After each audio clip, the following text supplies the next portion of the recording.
Hello folks and welcome to the second episode of Seismic Soccer. Seismic Soccer falls under the umbrella of the Seismic Cinema podcast, and you can follow us on Seismic Cinema on Facebook, Twitter, Instagram, Threads and TikTok. So today we've got a full house, or tonight rather, because we're recording at 10 o'clock at night on a Thursday, and I'm going to introduce Sandro Tonali, aka Colin, who has got a bit of a sore throat today and has lost his voice, which is not a bad thing. Hi Colin. Why do I get bullied everywhere I go? Hey Sandro, what was your money on the night for the Europa? No comment. 1-0 score, right? That was a lost bet. And second guest is Kenny McLean, aka Paul. How you doing, Paul? Yeah, good to be back for Seismic Soccer number 2. Good to be back talking football, buzzing for it. Fantastic. And making his podcast debut, we have Del Piero, aka Gary. How you doing, Gary? How you doing? Glad to make my debut. Thanks for having me on. No kissing the badge already. Don't get nervous, man, because I think the first podcast I've done, I was just kind of rambling on, so you couldn't get any worse than that. But welcome to Seismic Soccer, mate. No, cheers, mate. I'm sure yous will keep me right. Yeah, I don't know about that. I also won't call him keep me right, but he's lost his voice conveniently, so I'm going to try and do this on my Todd. I'll poop in the chat. So, Seismic Soccer, I already mentioned the housekeeping regarding the socials. We can also make sure you subscribe to us and follow us on YouTube and Spotify. We are sitting at 112 subscribers. Someone obviously We lost one this week. Yeah. What did you say, Colin? Somebody obviously hated Starship Troopers. Starship Troopers is the latest actually podcast that we did. That was part of our Out of This World October. So Starship Troopers, the last one we done. The very first one was Total Recall, which myself and Colin did, and then the second one was Ahsoka season review, which was myself, Colin, and Paul. Something strange happened on the old YouTube, didn't it? Though we had such a good number of views for Ahsoka, and it came crashing down. So I don't know what happened to that, but if anybody else, if that's happened to anyone else out there, if the number of views has went down dramatically for some strange reason, then please let us know, because we are quite disappointed and quite sad by it. I think YouTube found out that I clicked on it about 400 times. That's why. Possibly. Just scratched off. Yeah. And you can also check us out on the website, which I'm going to try and do at some point, Colin. I need the details though. Good, I paid a tenner for the domain name. So I'll get one on that, mate. And if you want to help support the channel, let's grow, you can also buy me a coffee /Seismic Cinema. Okay. So this episode of Seismic Soccer, we are going to focus on 4 topics. We have got Scotland making the Euros once again. We have also got Manchester United, a wee discussion on that. Will they ever be great again? Is VAR good, bad or ugly? What's their opinions on them? On VAR rather. And Rangers appoint Philippe Clement as their new manager. Okay guys, so before we actually kind of delve into those topics, I've got a wee kind of challenge for you. Okay, now we're all football fans, and I was trying to rattle my brain about a kind of challenge, something similar to what Colin did in the first episode, but stealing away from that a wee bit.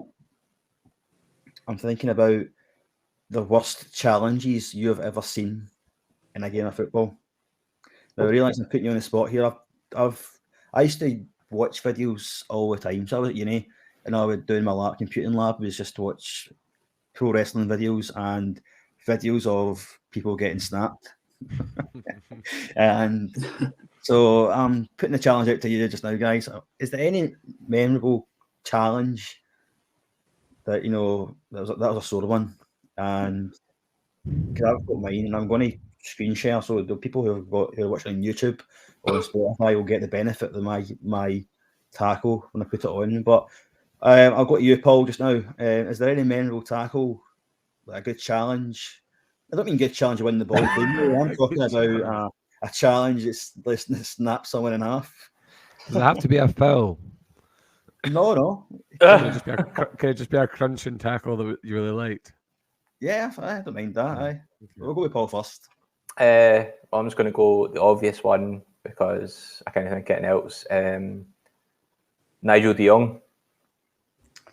When he gave, who was it? He gave like somebody a boot to the chest, or was it a knee to the chest? Was it in Spain? No. It's one of the big teams anyway. I can't remember. I just remember Nigel de Jong. Was it not the World Cup final? I don't know. Xavi Alonso. Yes, that sounds right. Xavi Alonso. It was for Holland. Aye. I've just got visions of Nigel de Jong, knees up, flying through the air and taking Xabi Alonso out. So that's the worst one I've seen on TV. If we can go personal, like I seen somebody in Glasgow once just turn around and like karate kid somebody right in the face.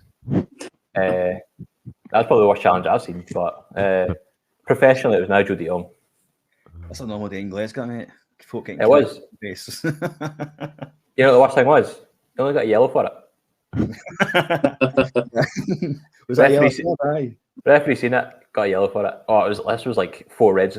Like I think the boy clipped him from the back, and he just turned round and like just booted him right in the face, like roundhouse right to the face. Oh man! And it was like, all right, yellow, because I think the referee was too scared in case some fight started. Well, see, when you started telling this story, I missed the part that was a football game. I thought you were just out in Glasgow in like the town centre. I thought it was right. He only got a yellow card. It was definitely a football game. It was when I was playing for Arsenal Boys Club in Glasgow.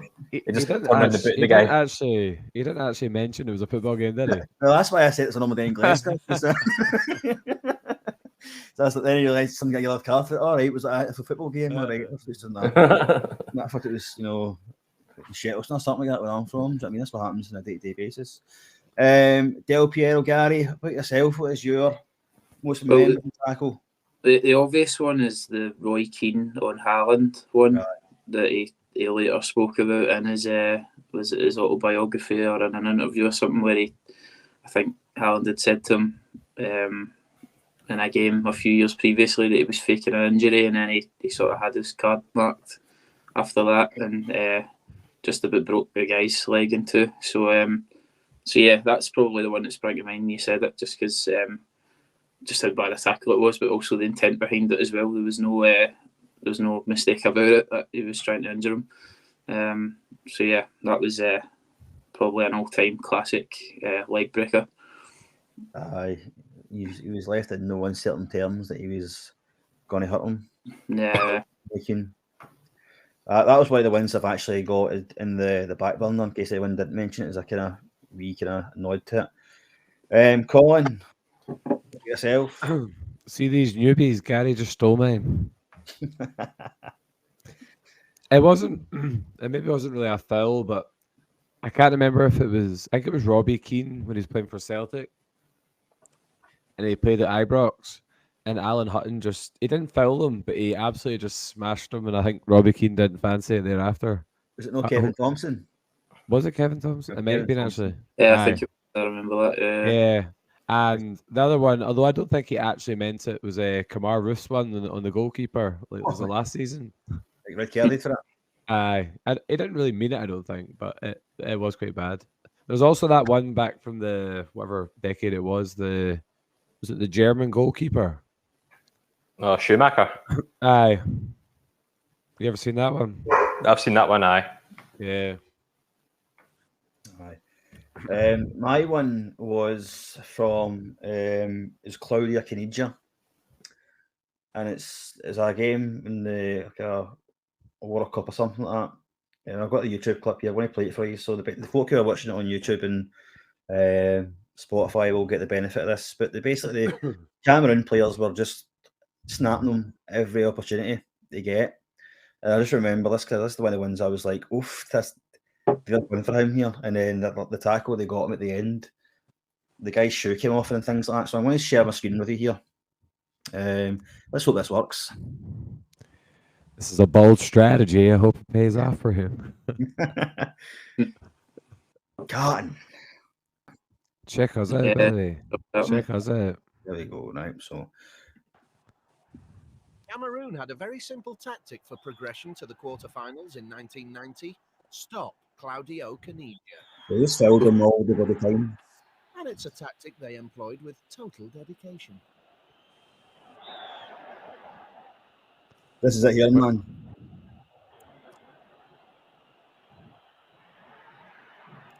He's pretty good, wasn't he?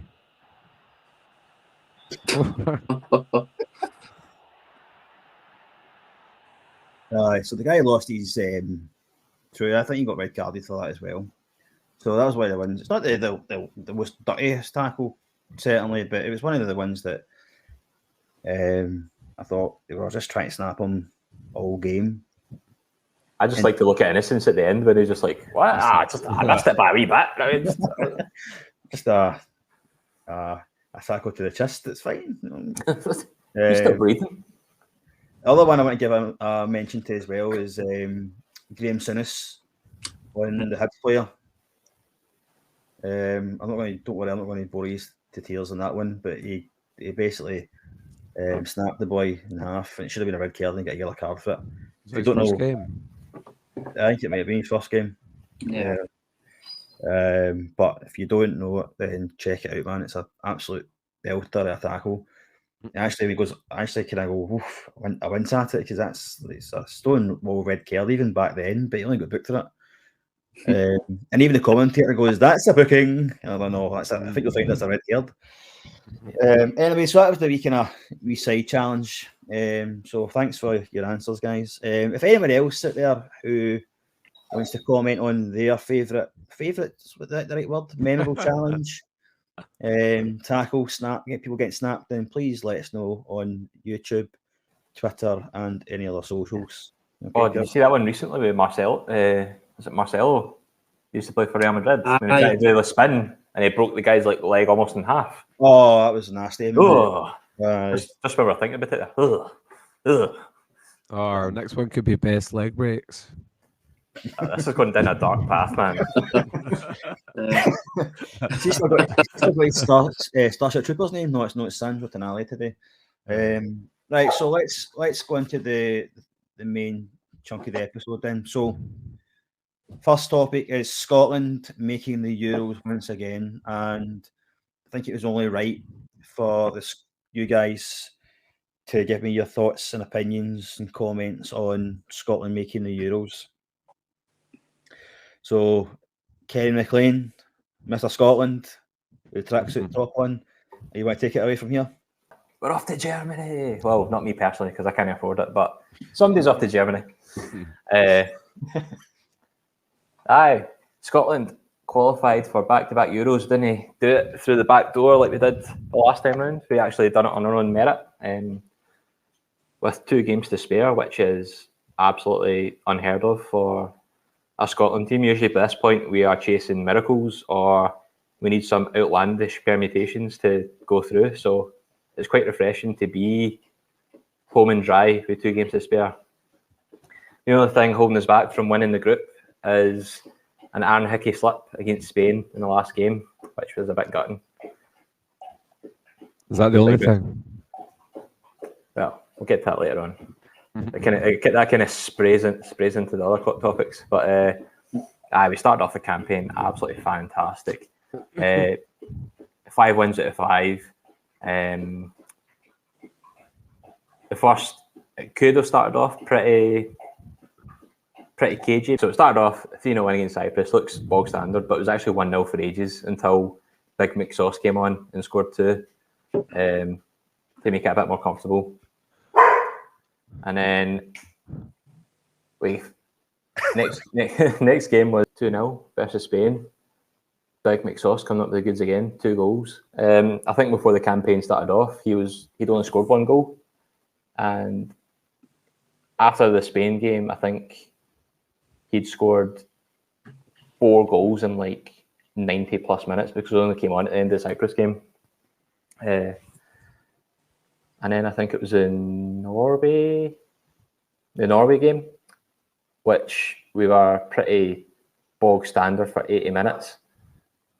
And then we scored 2 goals in a minute and a half. Kenny McLean, the hero, coming up with the goods. Even Big Ellen Haaland couldn't stop the party. And then it was that kind of the big storm game against Georgia, when Georgia didn't want to come out after we went 1-0 up after 5 minutes and the game shouldn't even started. I think that's when you know your luck's in for this campaign. And then we got a second goal, second half. And then the last game was Cyprus 3-0, totally professional performance. I think we scored 3 goals within like half an hour or something. And then the second half was the most boring game in the world. But, I didn't mind it because Cyprus was always like kind of one of these bogey teams. Like we always seem to do well against the big teams and then absolutely fluff it up against the wee teams. So it was good to just see us control the game. So that was the kind of journey so far. We've still got Georgia away and Norway at home. Just to see, like, you guys, do you follow Scotland that much? Because I know 2 of you are Rangers fans and one's a Celtic fan, and I've got a few Rangers fans that actually support England more than Scotland, which is weird. So I just want to see what side of the fence you lie on.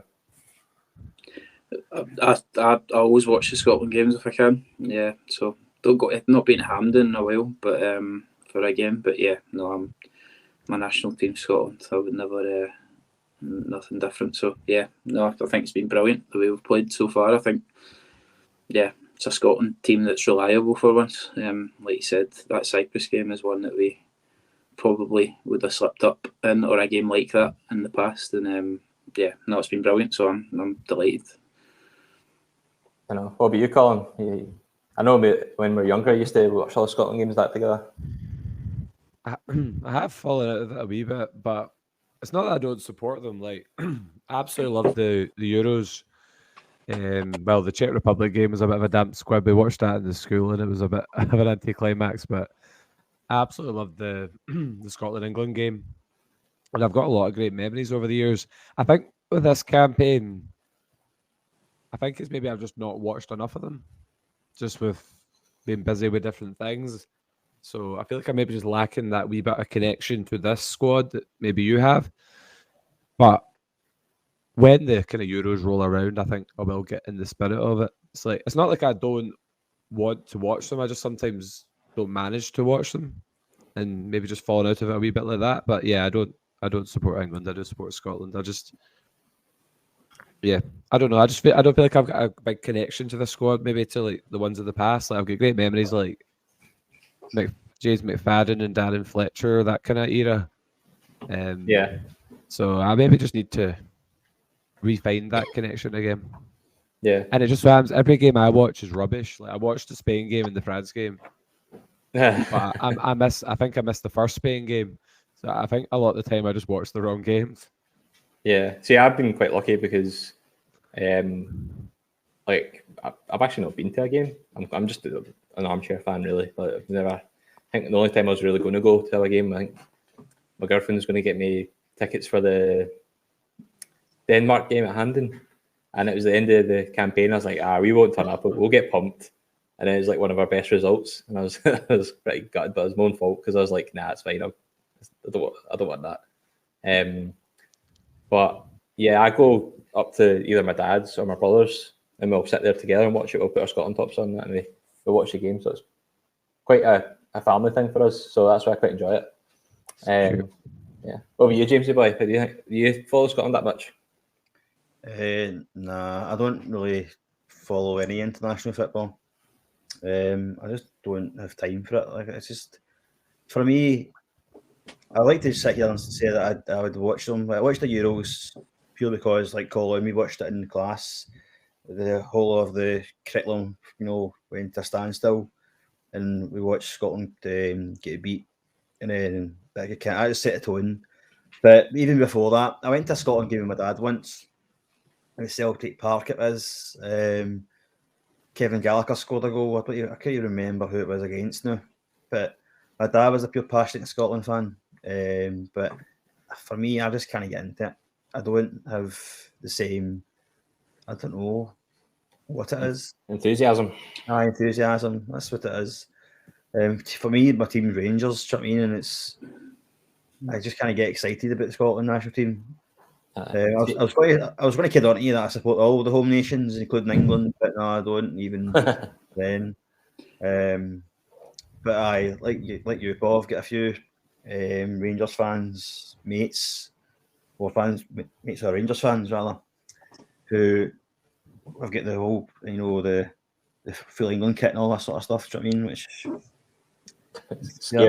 They're the scary friends. It's their prerogative. Do you know what I mean? Yeah. I don't call them friends. I call them associates. Well, aye. I went to Scilby, who are no longer in my friend circle now. Put it that way. Yeah. See, I think my only excuse is that because I'm a Morton fan, like it's just fucking dire week in, week out. So this is my only escape to some sort of glory. And over the past 20 years, that's been pretty non-existent as well. So this campaign has just been a bit of a nice change. For me as well, this is not my opinion, but I know there's opinion of Rangers fans out there that don't like Scotland purely because of the fans. So, for example, there's people out there who, and I'm not speaking about myself here, by the way, right? Before anyone jumps on me or anybody who's watching this jumps on me, right? So Rangers got to Europa League final, and no one wanted Rangers to win that, other than Rangers fans. And it was like fans who from other clubs in Scotland were like Celtic fans. I get that, right? Because I don't want Celtic to win a European trophy either, right? But it's just the other fans. It's like, like yourself, Paul. It's like Scotland is like the only it's European football. Do you know what I mean? And they don't want to see Rangers do well. We probably don't want Celtic to do well either. Do you know what I mean? It's just I don't know if it's just pure their hatred for the club. I don't know what it is, but they just can't see us, be happy. And I think it's Scotland fans that kind of were driving that in the Tartan Army when they go abroad. Majority of them sing against ex-Rangers players or current Rangers players who, and it's they booed them on, particularly on the pitch as well. So I think there's definitely some sort of grievance there. Some strain towards a relationship between Rangers and Scotland fans. I don't know where it came from right enough. I really don't. Other than the fact I think it's just because they're fans of the clubs like Aberdeen and Hibs, Hearts and things like that. Do you know what I mean? Just because they're Rangers players. I don't know, man. But anyway, that's not my opinion. That's just people telling me this, and I go to games and it's like, oh, whatever. Do you know what I mean? But for me, to answer your question, no, I don't really follow Scotland, and probably won't. I might watch the odd game in the telly, whatever, but nah. Not really. I was going to ask, see like 10, 15 years ago when there was more Rangers players in the team and that didn't seem to happen, did you follow Scotland more then when there was Ferguson, Thompson, Hutton, Miller, that kind of era where there was quite a lot of Rangers players in the squad, whereas now I think it's Jack that gets in regularly and that's kind of... Sure, as well. Big Soapy gets in, but I know what you're saying, I know what you're saying, but for me, and this is purely from a selfish point of view, I couldn't wait. Whittaker, Ferguson, Hutton, McGregor and all that, they were all part of the Scotland setup at that point as well when Walter Smith came over and took the second stint at Rangers. I was always hoping, truth be told, that they'd pull out the Scotland squad, purely from a selfish point of view. Yeah. Because winning the league, for me, is the most important thing, right, in the world. And I don't want them to go and get away, being Rangers players, they could go away and get injured like for Scotland and then it leaves us in a worse position. So no, I wasn't really. I was actually going, it's international break again. I can't be asked with it. So I mean, it's 2 weeks away and I'm like, so no, I didn't have full Scotland back then either. No. Well, I was going to ask. Oh, sorry, Colin. I was going to say, I think that may be a wee bit why I can't connect as much because, as you were saying, like even like Walter Smith and Alex McLeish were Scotland manager. They were both ex-Rangers managers, so there was always that wee bit more connection. Plus all the players you mentioned, but because it's not really Scotland's fault though, because Rangers had one Scottish player in their team tonight. Like we do have a lack of Scottish players in the squad, which is an issue.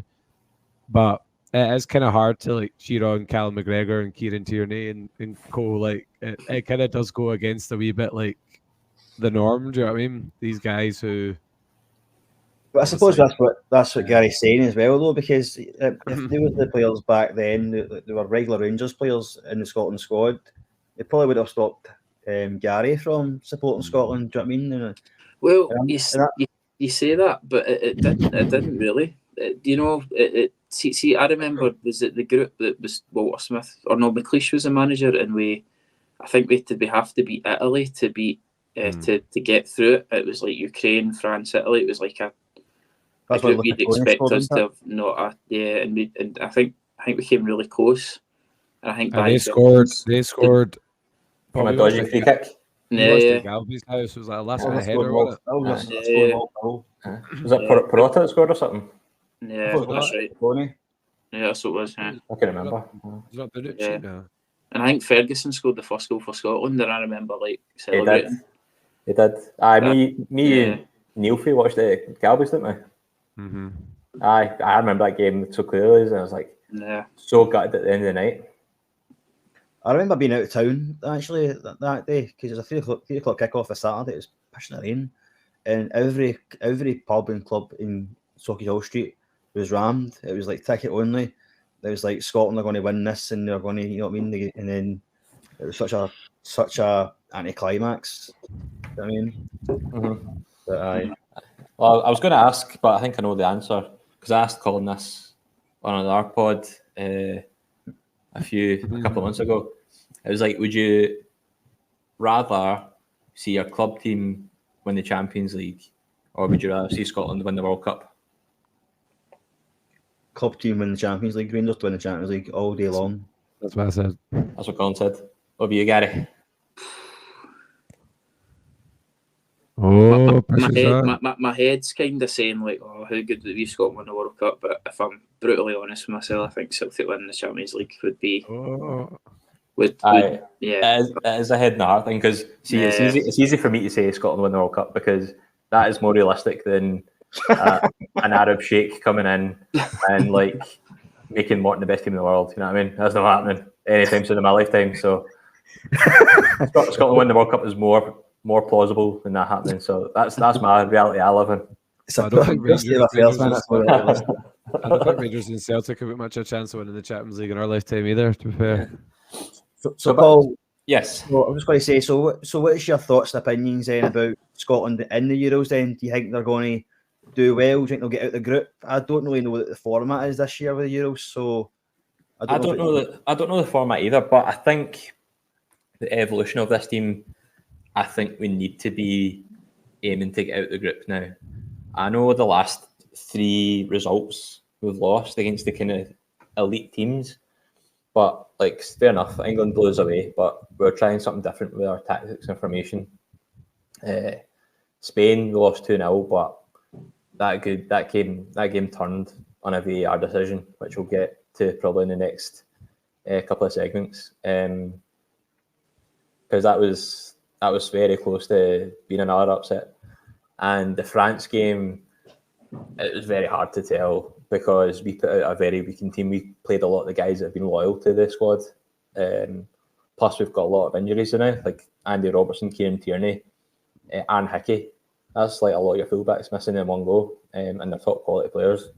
So we kind of got cuffed there, but we played our B team against the A team essentially, so it's hard to judge. But I think going forward, if we've got a full squad in the Euros, I think Steve Clarke's a man that he'll have learned from the last Euros, because I think he kind of stayed a bit too loyal to some of his players, and we didn't really reach our full potential in some of the games.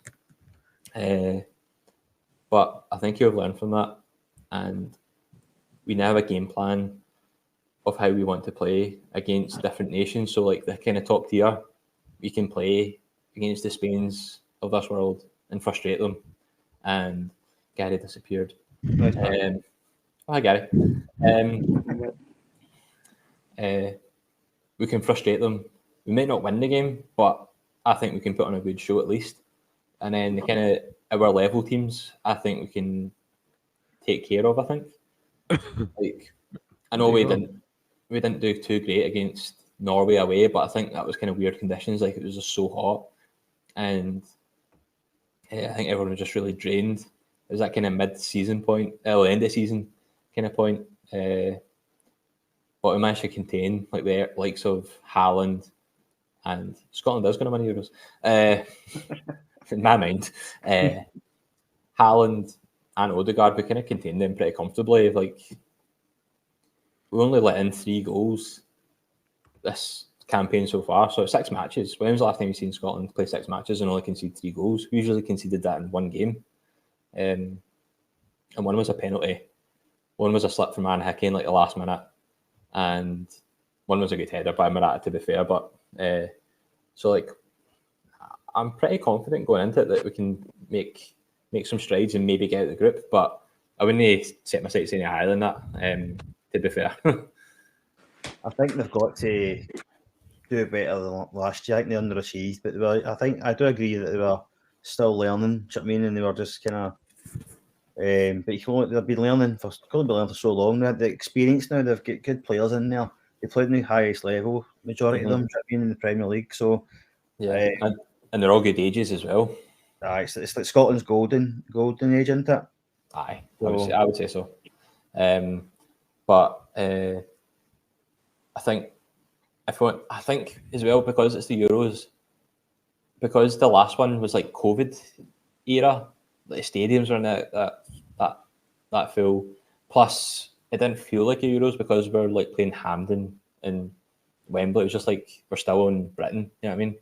So I think playing away in a massive tournament might kind of G up the squad. So I'm hoping we do a lot better because they've played a lot of games now. They've played a good settled team, which is unheard of for a Scotland team because, like you're saying, like James, the Rangers players you're hoping would call off. Back in the day, that used to be the case. You used to be looking forward to the international break, and you just have an absolute wave of call-offs because either Scotland were out or they'd had a bad result the game before and nobody wanted to play. Nobody was enthusiastic about it. But we've got kind of a good club mentality now at national level that I think we can make some waves. I have noticed that actually, that there's no much call-offs now unless they're injured. Do you know what I mean? Because people do want to be excited by it, I think, now, and they're bought into what Steve Clarke's kind of bringing to the table. So, aye. Before we kind of move on to a player like you mentioned a few times, Paul, I'm going to put in some of we put this out on Twitter, and we got a few kind of people. It was quite a few people actually. Well, I say quite a few. 2 people. 2 people responded back to us, and the football Project Football podcast that we had on for the dodgeball review. Check that out. That was a cracking review. But he said they've got some way to go. Oh, that's the wrong one. Spoilers. I said so well there. We'll put that in the bloopers reel. So this is the right one. There you go. So he says, great for Scotland to have made consecutive Euro tournaments, which is, I suppose, it is good.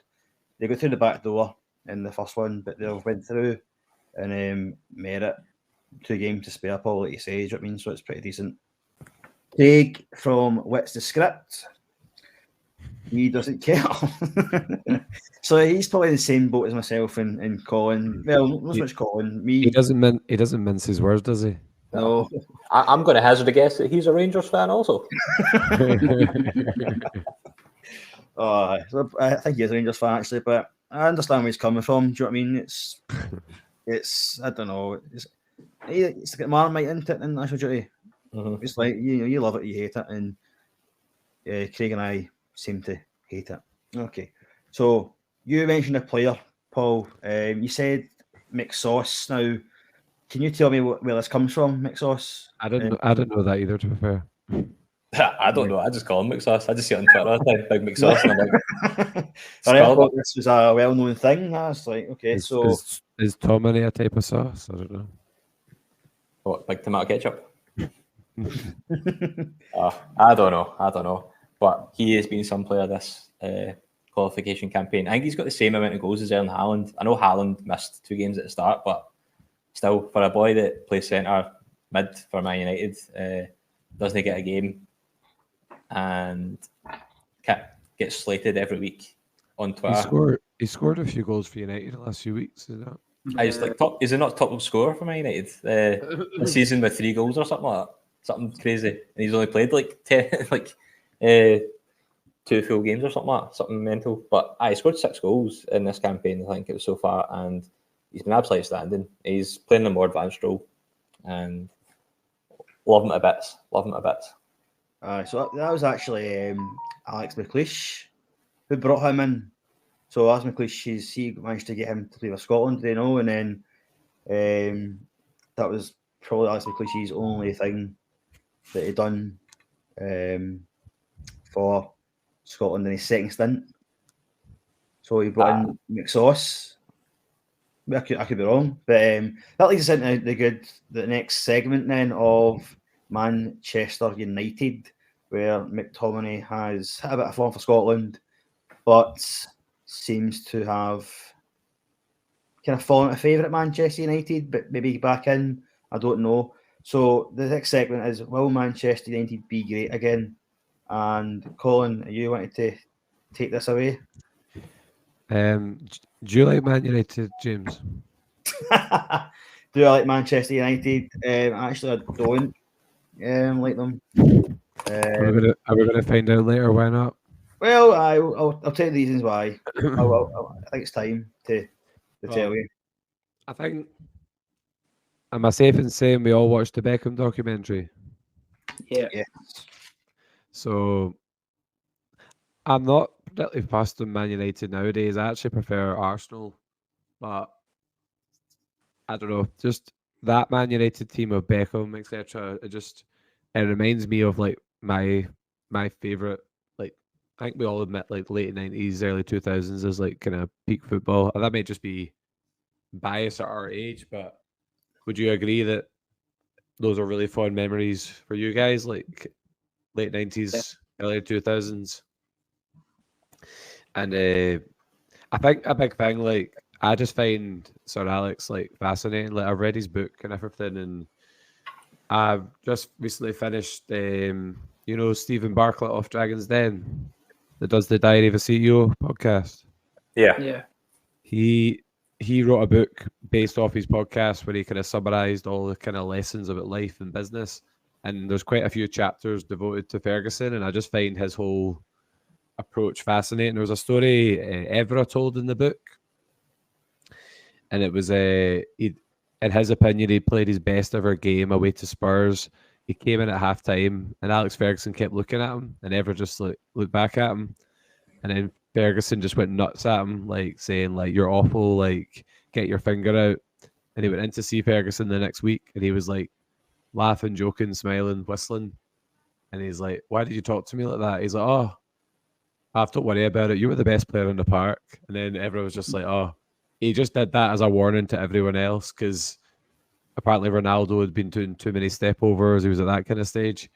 And I just find his whole philosophy and the culture he created at the club. I think that's why I like Man United, particularly of that era, just that magical feeling that Ferguson had, because they talked about how Ferguson never went into the changing rooms at the training ground because he'd passed that on to Rio Ferdinand, Beckham, Neville, and he knew that they would just call the newbies out on like not following the rules. James, it's a wee bit like if you really get a class really well drilled, you could leave the room for 5 minutes and you know that you've got people in there that they kind of like call people out. Do you know what I mean? I don't know if you can relate to that, but no comment.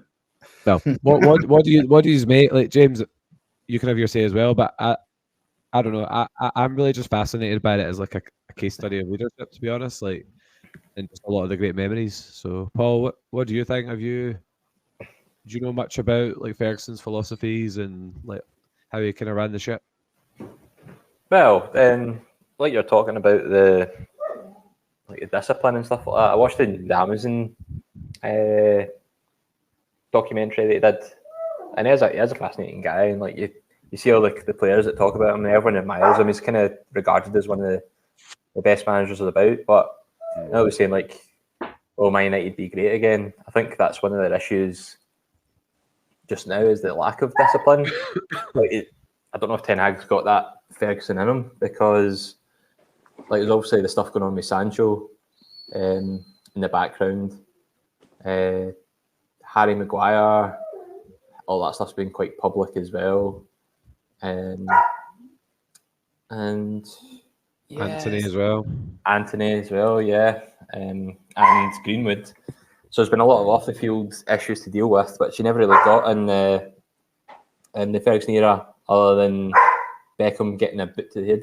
It's crazy though. Like he left 10 years ago this year, retired, and they haven't won the league or really been near to winning the league since. And it's just crazy how much like they miss him, isn't it?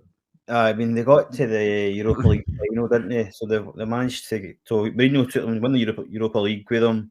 He's won a FA Cup or a League Cup. Can't remember now. But that's pitiful for Man United. Man United, should be winning the league. Not right. I don't think should be winning the league right now. There's no divine right to win the league. But what Alex Ferguson's done for Man United is that he's brought so much success.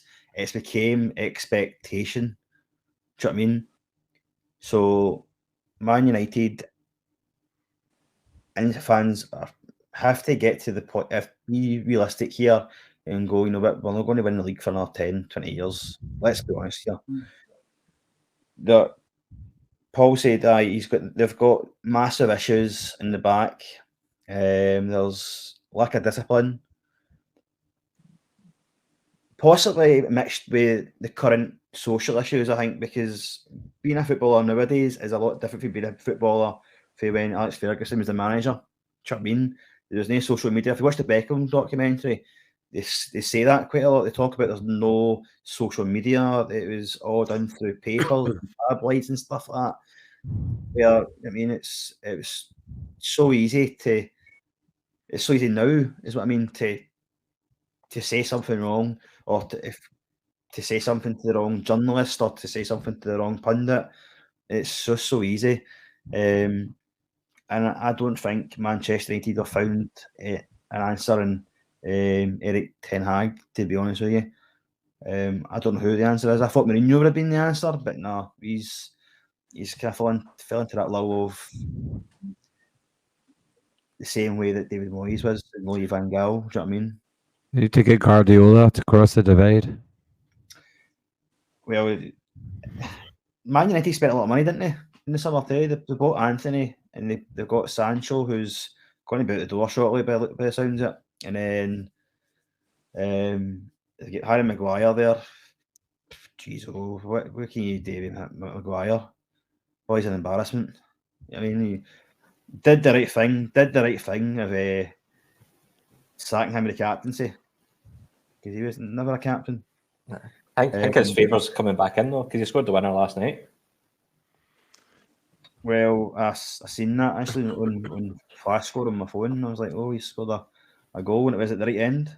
Aye. So for me then, Man United, I'll tell you why I don't like Man United, right? So people are on the edge of seats here wanting to know. I've been waiting to find out with this for months now. My dad, right, he was my dad was a pure Scotland fan, right? So anything to do with Scotland, he loved. That's just good Alex Ferguson. And Alex Ferguson obviously had the Rangers connection as well, Colin, but he just loved that. And he just drilled Man United, and Rangers. I'm like, and Man United were always on Channel 3 when I was growing up, because the Champions League was on Channel 3. I don't know if you remember that, right? It was just drilled into me, and I'm like, Man United, and they always seem to get lucky. The most luckiest team I've ever known probably lucky as Celtic, if I'm being honest with you. Sorry, Gary. Last minute goals, injury time, added on. It's like we'll play until Manchester United score a goal. That's what it felt like. And the whole thing that probably encapsulates all this is the Champions League win in 1999. When it was 1999. Yeah. Aye, because obviously the Beckham documentary highlighted that. I watched it recently, and it was like just remembering that game. It's like I remember watching it as well with my dad, and it's like how lucky can that be? And I don't even think they deserve to win it, but that's football, isn't it? And even now, I still can't see them. I can't, when they win or I don't like it, man. I just don't like it. I'm a Chelsea fan. My English team's Chelsea, and they're not doing particularly great now either. They're in a massive state of rebuild, and that'll be a future topic, I reckon. Chelsea, and I'm happy to take stick by people from that as well. But Man United have got a long, long way to go to win anything. Well, to win the league anyway, because that's the bread and butter. And I don't see Man City geeing up anytime soon. They're just going to get better and better. Unfortunately, Spurs seem to be doing well. We covered Spurs in the last episode. Seismic Soccer 1, episode 1. So check that out. We talk about the big Ange Postecoglou and the impact. And he's still unbeaten, Paul. He's still unbeaten. I did call it. I said they're going to beat Liverpool, and they beat Liverpool with a wee lucky VAR, which we'll get into later on. Gary, what's your thoughts on? So sorry, my Wi-Fi did a bit of a wobble, which is why I've not spoken the last 5 minutes. My Wi-Fi's kind of packing it in. So I mean, the question I was going to ask, the quote I always remember was Jose Mourinho after he finished second with Man United, said it was maybe the greatest achievement of his football career. And whether you sort of love or hate Mourinho, he's won pretty much everything. So what is it? What is it that's, you say, James, at Man United have got like a long way back to go. Like what? They spend a lot of money, they get managers in that have got, track records. What is it that's stopping them? Why do they continually kind of show these shoots of promise and then fall back into what's happened this season? I can't work it out. There's obviously problems behind the scenes, but I don't know what they are. There's a lot of problems behind the scenes, isn't there? The Glazers, the takeovers, there's massive problems, and I forgot Mourinho had said that. Getting Man United second was his big achievement, or the biggest achievement. I don't know. They need obviously new owners, first and foremost. And I think part of the fans expect too much. I think they've also not got the right managers in. And I don't know. I really don't know what they need to do. But it's the longer they wait, the harder it's going to be. But because Spurs, Arsenal, Man City, and Chelsea. No, it's not Chelsea right now, but Chelsea will be great again, even quicker than Man United will. So I don't know what Man United need. Do you think they should have stuck with Davy Moyes for a few years? Probably not. In fairness to Moyes, though, they never really backed him the way they did other managers. I think he bought Fellaini and that was it, wasn't it? That was the final straw. Yeah, kind of. Wan-Bissaka, don't get him as well. Oh, see that? Yeah, that's right. Yeah. And their star boy was Janusaj. He's done well at West Ham, though. Yeah. But I kind of think Man United just now, it doesn't matter who they sign. Like, they could sign Haaland and Mbappe, whoever you like, and it just seems to go like wrong. Yeah, and they always seem to buy players. I don't know, like they don't seem to buy like young up and coming talent. I don't know, like because like see through the spine of the team, it just feels very weak. Like they bought Onana to replace De Gea. Like De Gea was a great shot stopper, but he was absolutely shite trying to kick the ball. On that note, Onana or Jack Butland? Well, because Jack Butland can save a ball, I'd probably say Jack Butland right now. Because he was Man U's like bench warmer keeper last year. There was, but they play Think how much everyone. money? Think how much money they could have saved just putting Jack Butland with in the sticks. I know. Like Onana's good with his feet, but for some reason right now he just can't seem to save a ball, except for a couple of nights ago when he saved that penalty against Copenhagen. Henrik Larsson's son, Gary was telling me. Oh, was it? He missed it, Yeah, didn't he? Was that him? it was. Oh, that's going to be a sore one. Yeah, his dad wasn't the best at penalties either. And then, like you see in the midfield and that, it's like a choice of like Fernandes, who's a wee whiny baby, or you've got like McTominay, who's been profiled as a centre defensive mid when he's literally like a striker. They're playing him in the wrong position. Eriksen, who's pushing the wrong side of, like, he's at the tail end with a dodgy ticker. Then up front you got Højlund, right enough, but he's just new to the club, and I don't know, he just didn't seem to be getting service. Garnacho's pretty good. He's all right. He's getting there. He's getting there. He's had a few flashes of brilliance in a couple of bits where he's been a bit naff, but Rashford's either brilliant or awful. Yeah. Well, last time McTominay scored more goals than Rashford this season, and Rashford's played like 9 games or 10 games or something, which is crazy. But I just think through the spine of the team, it just looks very weak. Like, I think back in the days when you had like Ferdinand and Vidic, like they need a player like Vidic to like command, but they've got Varane, who's, like you were saying, like he's pushing the wrong end of the career, or they've got Lindelof, who's a bit weak, or then they've got like the rest of them they just aren't up too much. So you need a real leader in there. Maguire's looking like he's coming back in, but I don't know. You need to get Roy Keane in as manager. I don't know. Like Gary says, I don't know what's going to propel him, because they always seem to spend a lot of money in the transfer windows, but they don't do anything with it. If you know what I mean, they bring in players that are just like Anthony is just piss poor, really. Do you think they just got lucky with their class of '92 having Beckham, Scholes, Neville, Giggs all at the same time? Like, do you think they can do that again, or do you think that's a one-off? Oh, that's the thing. How many academy players do you see coming through like that now? Oh, look at Chelsea when Lampard was the manager, though. They brought through Reece James, Mason Mount, Abraham. They did pretty well with that kind of batch. They had to. I know, but the players were there. The players were there though, and they did well. They finished 4th with no transfer budget. Yeah, it's a mix of everything in it. You need the players there, and then you need a manager that's going to play them. And Ferguson was the manager. You win nothing with kids. Oh, that's what they told them. Right, okay, so I'm conscious of time, guys, and we're going to move on to the third segment of VAR. Is it good, bad, or ugly? So we've had a number of encounters since VAR was introduced. Actually, it was introduced in Scotland 1 year ago.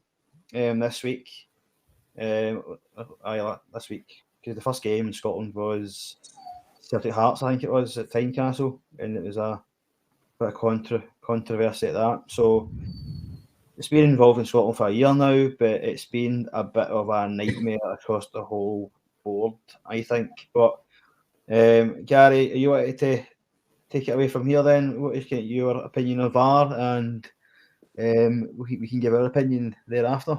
Yeah, no worries. Yeah, so obviously it's been in the last few weeks with the Luis Diaz decision in the Spurs-Liverpool game. I think Ange Postecoglou and other pundits and things like that have been calling for it to be scrapped. And by his opinion, me personally, I go to the games, the Celtic games, and I don't think it improves the sort of spectator experience. You know, you get this every time a goal scored, you sort of almost don't want to celebrate until, you know, the VAR check's complete. I think there was one game I went to, like maybe 8 or 9 months ago, where it was like, I think there was like 4 goals out of 5 on the day that were VAR checked, and it just sucked the atmosphere right out the stadium.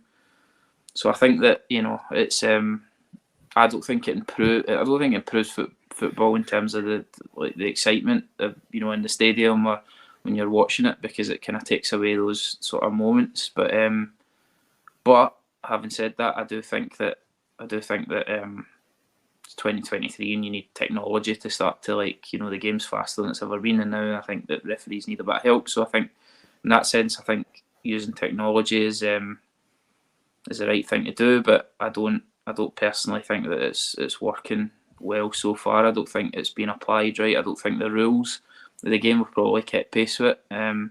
When you see people getting called offside because their strikers getting called offside because their sort of big toenail is off as across the line, I don't think that's really what the offside rule was meant for. So my personal opinion is it's not. It's probably something that we need to bear with. To be honest, I don't think it's going to be perfect. I think that football needs to sort of live with it, because I think there's too much on the line now in football. There's people get relegated and it costs jobs and hundreds of millions of pounds in some leagues and stuff. So the impact of wrong decisions is probably more than it's ever been. So it would seem weird that football's the only sport not to use technology to aid, this kind of thing. I just think football, particularly Scottish football, I've got to say, I think done it on the cheap. There seems to be odd decisions getting made, and it's like I say, as a fan, I don't think it's improved the experience of watching a football game. But I don't think it's going away, and I think we just have to learn how football can. I think the rules and the referees and how that all works has to evolve with it. That's my opinion. I don't know what you guys think. Okay, Colin, you want to start us off? I was thinking of my own response. Gary touched on a lot of it, just like as you were saying, like toenails or their hairs offside. Like when you look back to the offside rule, like back in the day, there was no offside and you could just stand on the goal line and score. Like I think it should be more just if someone's like you shouldn't need technology to see somebody's offside. Really, like I think they've just overcomplicated it so much. And it's so unnecessary. Like, see when Raskin scored against Hibs on Saturday, and then it was such a really good goal. But then, as Gary said, just it's that resignation when you see the VAR saying like this isn't going to count. Because that Old Firm game at the start of the season, I think Matondo's goal was probably correctly ruled out offside, but then Roof scored, and they gave a foul against him, but it was never was it the one where what happened? Somebody kicked someone. Was it not Dessers? Dessers. Dessers blocked thingy from kicking it. But just I think Gary's right in saying I think it does. I think just you are scared to celebrate, like because I'm in like some group chats and when Rangers score, you post in it, but you're even hesitant to do that now, or you feel like an idiot afterwards. And that Scotland-Spain one, which I'm sure Paul will go on to talk about, just kind of put the biscuit in terms of them not really knowing what the reason was. Yeah. So yeah, I would scrap it. Yeah. Well, I think VAR is a good. Like, I think VAR is a good thing if it's applied properly. Like, it's fine having a VAR check, and then if the referee is called over, it's a lot of it's subjectivity. So if the referee's seeing it in real and like slow down on that, he should be able to make that call himself. But I feel like it's influenced because he gets called over. And you like as soon as he gets called over, you're like, oh, he's going to change the decision. Very rarely do they stick to their guns. But like I remember that the World Cup, and it was like kind of semi-automated VAR. I don't remember like barely any issues in the World Cup whatsoever with the VAR. But then week in, week out now, we're just seeing mistakes. It seems to be the way it's been interpreted by the humans involved, if you know what I mean. It just seems to be like human errors all the time, and somebody's checking it for like the wrong reasons or whatever. And it just doesn't seem right. Like, I'm going to go back to one I spoke to Gary before the game. Morton were playing a cup game, and it was I think it was only one of the first ones we were involved with VAR at Celtic Park, and it was an absolute ludicrous handball. We were playing well as well, and then basically Celtic boys shot. Two of our centre backs were facing up the guy that was shooting. It deflected off one centre back, went behind the other centre back, and flicked off his hand, and it got given as a deliberate handball. And it's like there's no a chance, and the referee got called over to look at it, and he still gave it. And it's like, how can you look at that and still give it? Don't know if you just joined us back, Gary. I was just talking about the Celtic handball against Morton because I'm still bitter about it. Yeah, no, you're right. It was a bad call. But yeah, that was like my first. That's the only time I've seen Morton involved with a VAR call. But yeah, it was disgusting. No, man, I know. Like, similar happened to Big Cholak against Partick Thistle. Partick got a penalty, and Cholak's back was turned, and he hit off his hand. I think it was the same season. Or maybe it was the same season. I can't remember. It was last year anyway. That was only there for 1 year, so. Aye, but it was he got a penalty against us because of that. No, I think totally right. My opinion of VAR that it's not being used right. What you can't really forgive. The one with the Spurs and Liverpool game for me was massive. Diaz scored a fairly good goal. For me, offside is factual, isn't it? You're either offside or you're no. They'll get the technology there to draw the lines and whatever. Problem happened there was that they were telling the information from the VAR room to the referee was miscommunication. Aye, human error. Aye. How can that be? I mean, okay, it's fast-paced game, I get it, right? But as soon as the mistake's made, how can they not just go back and say, listen, you made an arse of this. It's a goal. You're going to have to go back to the screen or whatever and do it. But they said they couldn't do that because the ball the play had moved on a significant amount of time. I don't think so. I know, but nothing significant had happened. They just kicked off and they went to out of play or something. Like you're saying, why couldn't they just roll it back and be like, yeah, by the way, it was a goal. We made a mess of this. Can you just start again? I went for a throw-in, and how can they know if it went, because it's not as if the other team scored. Do you know what I mean? So it's, I don't know, man. It's certainly used incorrectly. One for me, man. Like you're talking about, sucks the atmosphere at the games. Colin, I was at the Rangers and Celtic game at Ibrox. Mendesers won the ball, and Roof scored that goal. And when Rangers scored, or when Celtic score against Rangers, you're falling over seats, and then you get that VAR check, and it's like, oh, what's going on? I was right there. There's no foul, and it was a foul apparently. But I think the referees as well are lazy now because they know that if they're not 100% sure, then they're going to get called out the screen, and somebody's got their back. So I think sometimes the referees are feared to give their own opinion on a foul or whatever, but no, they'll get the correct result because of the guys in the VAR room. So I think there's a wee bit of that involved in it, which is maybe a wee bit kind of conspiracy theory kind of thing, but I don't know, man. I think that's certainly VAR. I know the VAR is there to help them, and it should be, because refereeing is difficult. I get it, but don't be feared to make the right choices because somebody's got your back. If you need to be ballsy enough to give the correct decisions, and see if you made the wrong decision on the pitch, you'll be told, and that's fine. It's human mistake, right? It wasn't a handball, it wasn't a foul, go to the screen, okay, I made an arse of it.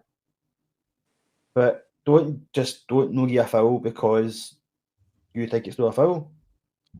So I think there's a wee bit of lazy refereeing involved in it. I could be wrong, man. I don't know what your opinion is on that, but that's my opinion on it. I think you're right, James. I think the point of VAR is meant to be if there's a clear and obvious error, and I think that definitely the ones in Scotland that I've seen, the referees want VAR to referee the game for them, and they're essentially just a guy in the middle of the park running about a whistle, and that's kind of it. So no, I couldn't agree more. I think a lot of referees are hiding behind it now. Is there not the whole thing where, like, see if like somebody gets 2 yellows, they can't overrule that because it's a yellow rather than a red? Is that right? Aye. Or did I make that up? That's ridiculous. It's still a red card in it. See if it's a second yellow and it's incorrect, it should be able to be removed. I know, it's a joke, man. Like, they need to properly go through the rules again with that. And the whole offside stuff, you're talking about toenails and all the rest of it. I mean, the advantage should always go to the striker. So if a toe is a fraction offside, then surely that's all right. But then I'm contradicting myself for a wee bit because I just said it's factual a minute ago, right? And you're offside, but the advantage should always be given to the attacker.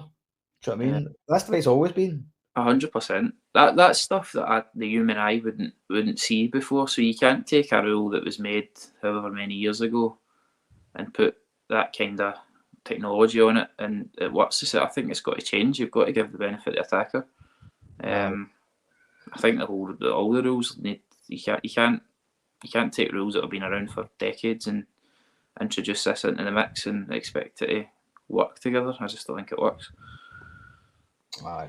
So I put again VAR on Twitter and things, and Craig start again. Put my teeth in. Craig from What's the Script said scrap it, and Project Football Podcast says get VAR in the bin. So no one seems to like it, but I think what you're saying, Gary, is that it's 2023/2024 soon. We're going to be moving along with technology. It just has to get better, but that's not our job to make it better. We are the people who pay for for sport. We should be able to enjoy it. We're already put through pain and anguish because we're football fans. Do you know what I mean? We don't have to go through any more because people can't do their jobs correctly. Yeah. So, aye. So, it's a weird one though, isn't it? Because we always focus on the bad decisions, but in a lot of games there is a lot of good decisions you see as well. So it's a kind of double-edged sword, because if you didn't have it, then you'd probably be missing all these wee things like these offsides that are clear offsides, but it's just a split second in that. So it is a double-edged sword because you need it, but it's frustrating when it doesn't work. So like you're saying, we need it to be foolproof, or what's the point in having it? So we'll go back to the Spain-Scotland game then. The decision in VAR was offside, wasn't it? Is that what the final verdict? I think the final verdict was offside. I think there was a bit of confusion whether it was a foul or offside, but I think eventually it was given offside. Which I think, in the emotion of things, I think I was pretty hard done by. I thought we were robbed, but I think in the end up it was the right decision, technically, because Hendry was offside when the ball was hit. He did make contact with the keeper very slightly. But I think if these calls are coming in, you need to have some kind of common sense, because McTominay's goal, I think, was going in anyway without Hendry's involvement. The keeper didn't make any attempt to try and save it. So I just felt like that. I feel like it should have counted in my heart, but I know in my head that it's not going to count any which way because it was offside. Aye.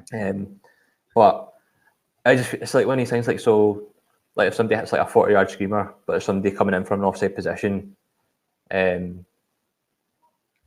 that the keeper could just say, "Oh, he was in my eye line," so does that mean he's offside? And should this goal count? Remember that goal that somebody scored. Casemiro. Rashford was shielding the ball when he was offside.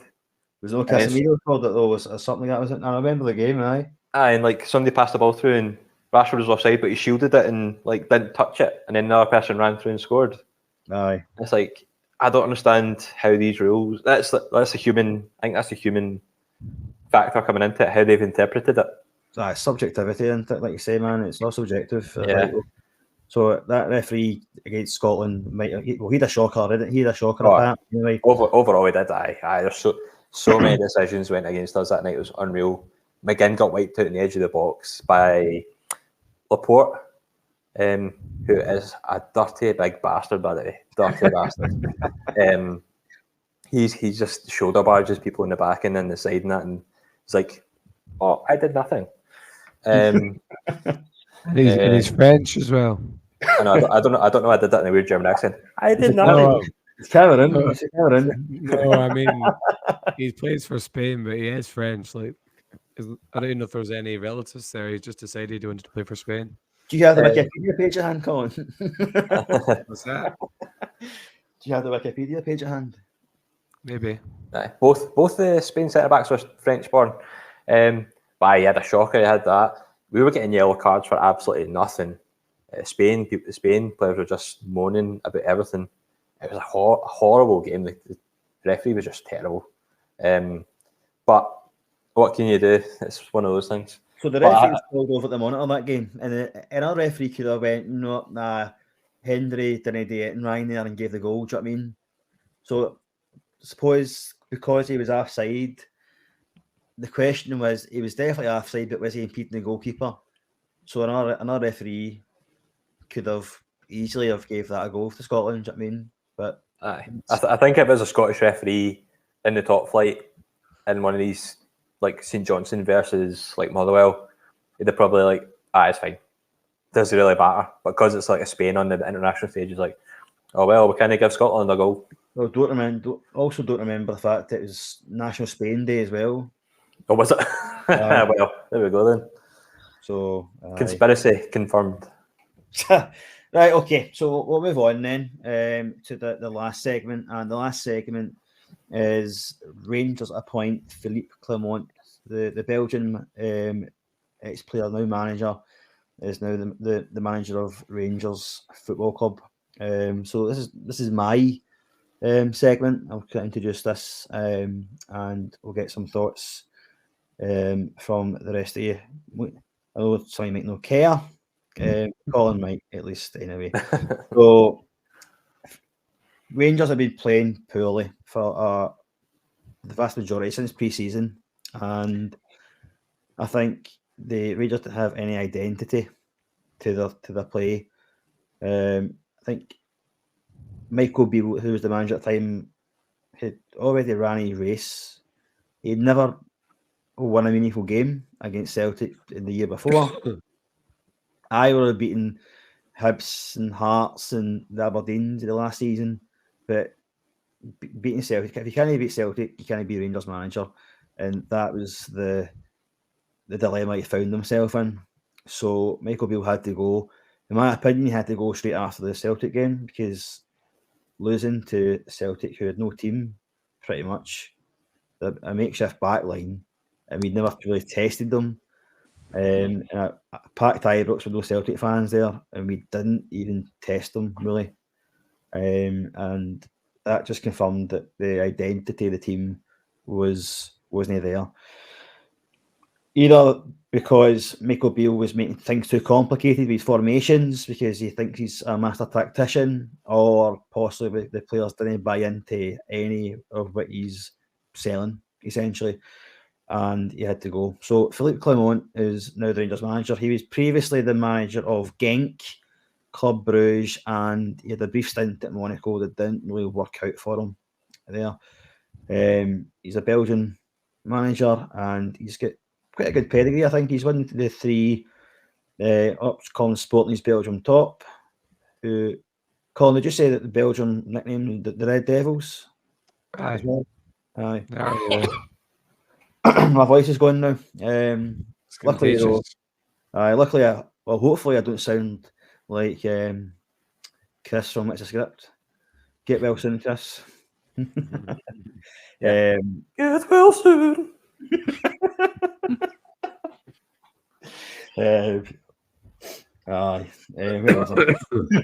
Aye, so he won the league with Genk, I think, and they won the league with Club Brugge before moving to Monaco. So he's got a massive job on his hands, because he's really inherited a bunch of, in my opinion, duds. We've got players, and I've got no idea how Michael Beale managed to pick these players. Ironically enough, the only player who's doing a decent job for us, apart from Butland, is Seema, and he's the only player who we got in the summer who's not even on a permanent deal. So the others who we've got haven't even, set the head of the light at all. Lammers for me, dud. Dessers a dud. And we just seem to as well have a bunch of injuries. I don't even know what's going on there either. James, don't hold back. Just say what you feel. This is turning to a rant here. I do apologise. I'll hand over shortly. Was it no the last episode you said you wanted to put Dessers in a time capsule and just bury him alive?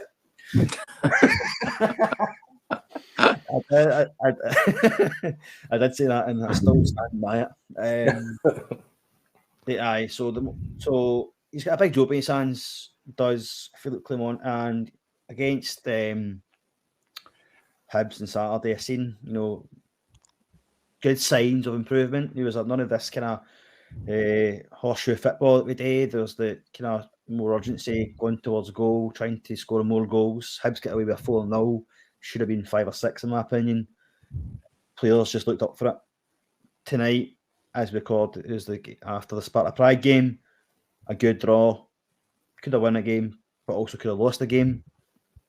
He's got a big job in his hands trying to bring the confidence back to these players. So, Colin, what's your opinion on the capture of Clement for Rangers, and do you think he's going to do a good job? I didn't know a lot about him at the start, but I don't know if it's just now that I know he played for the Belgium national team, I'm kind of like convincing myself I remember him as a player. I kind of maybe I'm thinking of Jeremy Clement, the French midfielder who played for us. But the more I kind of heard about him and his record, because I think Genk weren't particularly good, and he took them over, and he won the league in his second season, and then Bruges snapped him up, and then he won back-to-back leagues plus quite a few cups as well. And I think he drew Real Madrid in the Champions League with Bruges at one point as well. The stage at Monaco is kind of like mixed reported, because he was there for I think 2 seasons, or at least a season and a half. In the first season, they finished third, which isn't really that bad when you get PSG in the league. So a lot of people were saying his time at Monaco was a failure, but it doesn't really sound that bad depending on what sources you listen to. But I was starting to favour him. I did kind of early on quite fancy Kevin Muscat for the job, because maybe it's just jumping on the Ange bandwagon, but obviously he took over from him in both Japan and Australia. I think he could have done a good job as well. We'll never know that now. This is my controversial take, but I think we spoke about this before, but Lampard has got this reputation in the last couple of years. I'm not saying, by the way, before we start, that I would have hired Lampard over Clement. That's not what I'm saying. But I genuinely think Lampard did a good job at Chelsea the first time round, and the circumstances of the transfer ban, bringing through basically a whole crop of young players and finishing fourth. And he did well at Derby by all accounts as well. The second spell at Chelsea doesn't really count for anything, and Everton was a bit of a mess, but I don't know. I also quite just like him as a guy, and he was an amazing player. I don't know if it's just a wee bit the Steven Gerrard effect. I think Clement was the right choice. I would have picked Muscat over Lampard as well. So yeah, and I've watched all of his, avidly watched all of his press conferences, and I really like the way he speaks, and his Harry Potter references as well. He says he's not Harry Potter with a magic stick, was his quote. I also like that he doesn't give a lot away. Like, he keeps getting asked for what team he's playing, what formation, and he's just like, oh, why would I tell you? Because my competitors are listening. Whereas Michael Beale was famous for oversharing what he was talking about. I think the Hibs game went well. First half tonight was a bit rubbish, but I think he was quite bold. Instead of just shoehorning Ben Davies in as a left back, he changed to the 3 at the back, and he played Seema as a left wing back, which worked pretty well, I would say, by all accounts. I thought Ben Davies had a good game as well. At left centre back, I thought he covered really well. And he just seems like he's got a plan, and he's not going to take any prisoners. And I think no one's ever on Ferguson's level, but I think he could, if given time, could maybe have a kind of similar influence on like the culture at Rangers and really getting them back to winning ways. Obviously, Alex Ferguson's a once in a lifetime manager, but I don't see why Clement couldn't come in and really set those standards and get Rangers back to where they want to be. That's just my take anyway. Aye, I mean, you talk about Kevin Muscat. This is probably the first time in a long time I really didn't know who I wanted as a manager. I wasn't really kind of like overly looking because I thought, he's going to inherit here. Do you know what I mean? I don't know if Pep Guardiola could do a job. I really don't. But time will tell, I guess, on that. Seema played really well tonight, actually. You're right. He worked his arse off. So, again, but that comes to my point. He's the only player we've got who we signed in the summer who's not permanent. Do you know what I mean? It's Yeah. the Rangers thing, isn't it? And then Danilo came on, did no bad. I think he's got potential to do well. Well, you would hope for more than potential at the price tag, but I think with games, I think he will hopefully come good. I don't think Clement suffers fouls either. To be honest with you, I think he's getting a good wee kind of look. See at the squad. He seems to like Scott Wright. I think he started him against Hibs, and he's came on tonight and made a good impact. I felt Scott Wright. I love some Scott Wright appreciation. I'm in a group chat that hates him. I like to stick up for the underdog. See, to be honest with you, I think he came on, especially last season. In the season we won this, when we won the Scottish Cup. He came on against Celtic in the semi-final. He changed the game, I think. I think he came on for Aaron Ramsey when Ramsey went off injured. I think he's not a player I'd play every week. Do you know what I mean? He's like Matondo a wee bit. He's probably more of a kind of impact player, I feel, but we definitely need to improve. It'd be good to see who he brings in January, because I would like to think he's got players up his sleeve he can do a job for us. No, it's not going to be him though. Like, he's already said that he's not that kind of manager, because it looks like we're going to bring in a director of football in mid-November apparently.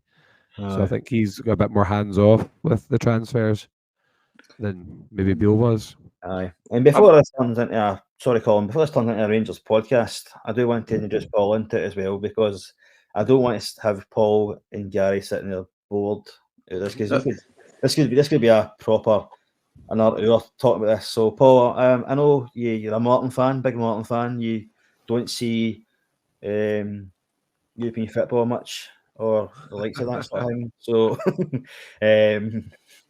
what is your thoughts on Philippe Clement being the Rangers manager?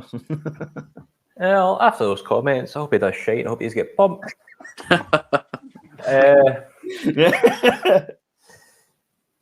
Well, I hope he does all right, because I like the underdogs to do well. So, get back into it. Like Kevin Bridges says, it's always bad when one of the horses in a 2-horse race kind of isn't doing too great. So, you get that horse back on. Get back on the saddle. Yeah, I hope he does well, because I like it when it's more competitive. It's a bit rubbish when somebody just runs away with it. So, but I've not really got any great feelings towards it. I just hope, I like watching Rangers and Celtic in Europe. I watch both games if I can, just like to see them both do well. And the games under Beale have been pretty shambolic. I think they need a good few players right enough, because that big Sam Lammers, man, he's like a teenage Slender Man. It's weird.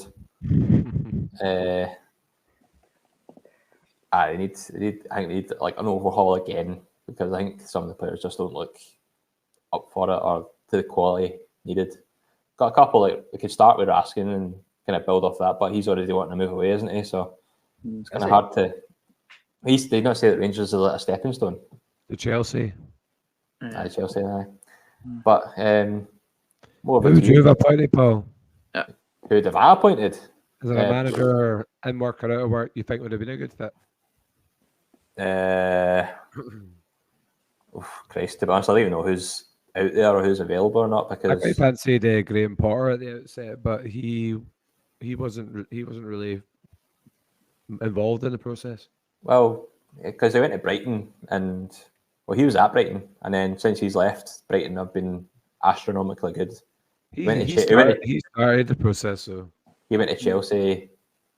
They're kind of terrible now, and Chelsea doesn't count. I think he's a bit snobby now that he went to go to Scotland. What about you, Gary? I know that your Wi-Fi has been working perfectly for this whole sorry, segment, guys. which is a bit. I contributed much. If it's not Gary, it's me or it's your dog. So No, it has no, to be Gary. No, I was going to say, Gary, is like, are you pretty gutted that your Wi-Fi has been pretty perfect for this whole Rangers segment? Yeah, I know, I'm back in. But I mean, Are you shiting yourself, Gary? Are you shiting yourself? That's a good absolutely. I mean, actually, I think I don't know much about Clement, but he's obviously won titles in Belgium, and I know it didn't work out for him at Monaco, but I tend to think you probably don't get that job unless you've done something in the first place. But the question I was going to ask James and Colin is, do you think the Rangers fans will give him time? Because obviously we've spoke about how it's not his own players. A lot of the players that have been bought in the summer don't seem to be up to the mark, and he needs to get his own sort of team in. But I feel like Beale kind of played that card last year. So I'm just wondering, is the sort of patience levels for Clement to deliver or be competitive with Celtic? If that doesn't happen this season, are the knives out already? I think it's a hard job he's got. I think my Wi-Fi came back on just as you're talking about that Celtic game in August or September. I think it was September. And I couldn't believe we had so many injury problems at the back, and I was really going to Ibrox fearing the worst. And I think that was the first time I realised that you had signed some bad players in the summer that just weren't going to. And was it a foul, Gary? I mean, I was relieved when it was chopped off, but I mean, I suppose there's a very letter of the law. I'm going to sit here. Yeah, there was a foul. It was a fucking Stonewaller. No, I think it depends. I think if we can see improvements in the team and there's a more of a will with desire to win, and we don't fall into the partner football that we had under Gio and we fell into under Beale, then and we can scalp teams and we look like a team and we can beat Celtic and challenge them, then aye. But I think he knows himself that there's players there who are on the Rangers quality. Do you know what I mean? We badly need a director of football in there because Beale wasn't trusted. He went to these players, he went to these countries to get these players, presented them with these PowerPoints and his way, his imagination and all the rest of it, and his way of playing. And he's got these players with big contracts, and do you know what I mean? And we're stuck with them now. And don't get me wrong, they could be good, they might be all right, but we're a quarter into the season now, and I don't see any glimpses of it at all. Do you know what I mean? And we've not been to Easter Road yet, or Tynecastle, or Pittodrie, and that's my fear. Do you know what I mean? We've already lost 3 games this year in the league, and he's right. He's no Harry Potter with a magic wand, but magic stick. Magic stick. Oh, did you see when he called Ryan Jack Ryan? His press conference. I thought he was watching the Amazon show. He's just... aye, so it all depends how we play Garrett, to be honest with you. Do you know what I mean? If we can see improvement, then the Rangers fans will give him time. But when we played Aberdeen, I was at the game. It's horrendous, man. People were booing off Dessers. I mean, I don't boo the team. I never boo the team, right? But people are entitled to. I get why they do. I don't agree with booing a single player though, and he got it tight, man. Do you know what I mean? It's like, wow, that's the most hostile I've heard Rangers fans, even through the Pedro Caixinha days. Do you know what I mean? It's like, wow, that's bad. But it all depends if they can get a tune out of these players and if they can see improvement. And so far, 2 games in, he's a week and a half into the job or whatever. Aye, we'll see. No. So what would you class as a successful campaign at the end up from this point onwards? What would you accept? Win the league is always. We can still win the league. It's still possible. We're only 7 points behind. There's still a big chunk of games, but I need to be realistic as well. We've still got tough places to go to, and we're still hoping that Celtic drop points. Do you know what I mean? Mm-hmm. The 2 cups is minimum for me. The league, to be honest with you, being a Rangers fan and Paul being a Celtic fan, the 3 trophies. Paul being a Celtic fan. Sorry? You say Paul being a Celtic fan? I say Paul, sorry, I went to Gary. I'm an undercover Celtic fan. Sorry, Gary being a Celtic fan. That the cups are the league is the bread and butter. I mean, we go into seasons, we are going to win everything. But realistically, Paul, the league cup and the Scottish Cup probably is the minimum. A knockout of Europa. I'm really want to count the Europa League this year. To be honest with you, we'll see. Two home games next. Limassol and Prague, winnable, I'd say. Well, Yeah, but by the way, that Limassol bunch has been ripping the piss at you on TikTok. Who, Really? me or Rangers? Rangers. Not Not you personally, Colin. I'd like to know you and be like, yeah, by the way. Didn't know that. Kind of a big deal. They're dining off that for a long time. We'll bring this to a close then, I think, guys. So, the 4 segments, we talked about the Scotland making the Euros, UP. We've got... That was so sarcastic. So, Scotland making the Euros, VAR a shambles, Man United will take forever to become great again, and hopefully Philippe Clement does the job at Rangers, although Gary might not want that to happen. So, a wee bit of housekeeping before we go, guys. Again, just to remember to subscribe us on YouTube. We want to try and get to 150 subscribers by the end of the year. We're sitting at 111. Can you please help us support the channel and the channel grow? We also see us and follow us on Facebook, Twitter, Instagram, Threads, and TikTok. I still refuse to call Twitter X. Okay. And also I give a wee shout out to a couple of podcasts as well, folks. I don't know if you want to give some podcasts a shout out as well before we finish up. But I listened to, I had mentioned them earlier on, What's the Scripts podcast on Nightmare on Elm Street 3 Dream Warriors is a very good listen. So well done, guys, on that. I do hope you feel better, Chris, because your voice was starting to really go during that podcast. So I know the feeling. Hi. Got a bit of a dig at them though, because they started slagging us off a wee bit, Colin. You know, about the Seismic Soccer one regarding. Right, I stand by this. Can you actually say that Kolo Toure is better than Saliba, and that Freddie Ljungberg's better than Bukayo Saka? I don't see it personally. As I said. Well, probably but. And Lauren was shite. Lauren was. And Odegaard's better than Gilberto Silva. Oh, I said Edu, didn't I? And before there was so. What does Gary think? Sorry, the Wi-Fi keeps chopping in and out. What was that? Yeah, what does Gary think? Saka. Who drinks better, Saliba or Kolo Toure?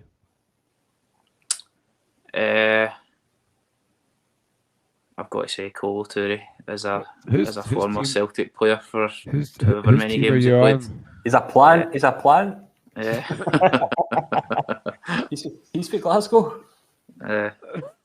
He's like, oh, even worse. We're trying to get a collab together with What's the Script as well at some point, so look forward to that. You guys been listening to anything? Paul, you been listening to anything recently? What was I listening to last night? Oh God, I need to look back at my Spotify now. Paul's searching. I haven't watched it yet, but I've queued up Casting Views. They've just posted their review of White Christmas, the Black Mirror episode. I started listening to that today, actually, Colin.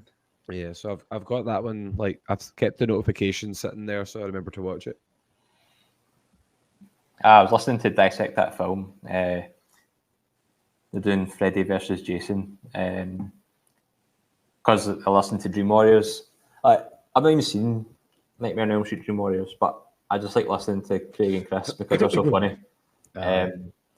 So, like, even though I've not watched the film, I feel like I'm watching the film, but through humorous lenses. So I was listening to Freddy vs. Jason. I've seen that and Dissect That Film. They're pretty good. Brett was on with us for Scream when we did it last year. So yeah, they're a good bunch. There's so many good podcasts out there. Like, I listen to quite a lot during the week, so I'll be sticking my BK's picks out at the end of the week. Gary, would you ever consider coming on for a movie one if there was a film you really liked? Yeah. I'm not like the biggest movie. I think I've seen probably about 50 movies, and 6 of them got the word Rocky in the title. So that's probably about all I could contribute. But yeah, sure. That's more than Colin. Usually Colin's like, oh, I've not seen that. That was maybe at the start, but I'm a lot wiser now. Yeah. Plus, don't worry, we don't really talk in movie jargon anyway. We just talk all this shit, so you'll fit in right in with us. Right, always up for it. No, I've enjoyed my first podcast, despite the fact I was sort of missing for 25% of the episode. Paul's usually missing for that amount as well. Yeah, I'm usually trying to shepherd the dogs away. But you know, Gary, if you need a broadband engineer, you know who to call. Yeah. Right, so next week we are taking a wee break from the podcast. So we're going to go away and we're going to do some planning. So we're going to put out some films. And if you'd like to come on and be a guest on any of the shows, then please get in touch. We would love to have you on. We would love to have you on, get your opinion, your thoughts, but we'll get together, we'll scratch our heads and come up with some films and maybe TV shows for us to talk about, and then when we do, hopefully you can reach out and be a guest on our shows.